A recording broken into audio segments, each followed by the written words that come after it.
and that's fine. So we want these to be cooked about 95% of the way.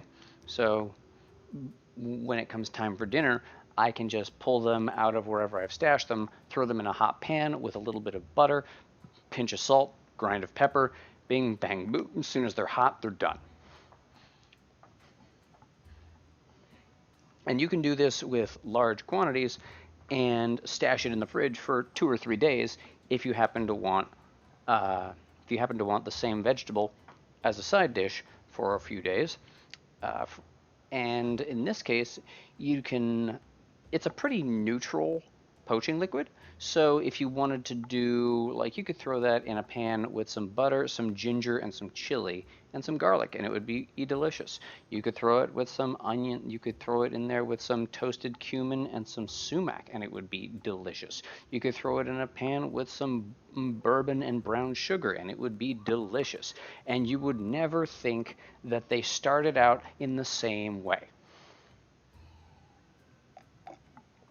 At least not really. Now, as for me, I'm not sure what I'm going to do with these. It might just end up being butter, salt, and pepper, because stroganoff in particular is pretty robust in terms of flavor. There's a lot going on with beef stroganoff, and I don't necessarily, and any vegetable that I pair it with is going to be kind of overmatched. Yes, yes, you do. It's my this is my default tea mug. I don't drink from anything else.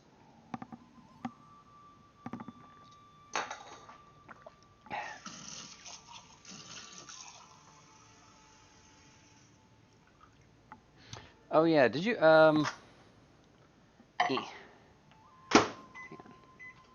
Husky, did our birthday card show up? If not, go check your mail. Let's see. So we've got our carrots on our way to poaching. The brown sugar that's in here, the piloncillo, is almost fully dissolved, which is fine. It didn't have to be fully dissolved when we first got started, but now it should be closer. Wonderful. All right.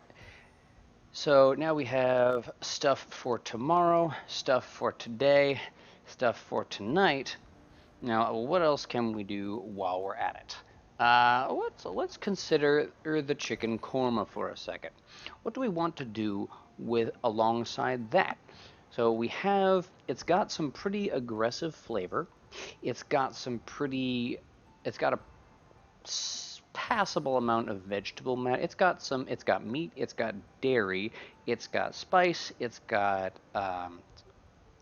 but it doesn't have much in the way of vegetable matter. So, and I don't have a whole heck of a lot of just general veggies on hand. Doran. Right. I have just the thing, as a matter of fact. So, there is, oh, excuse me.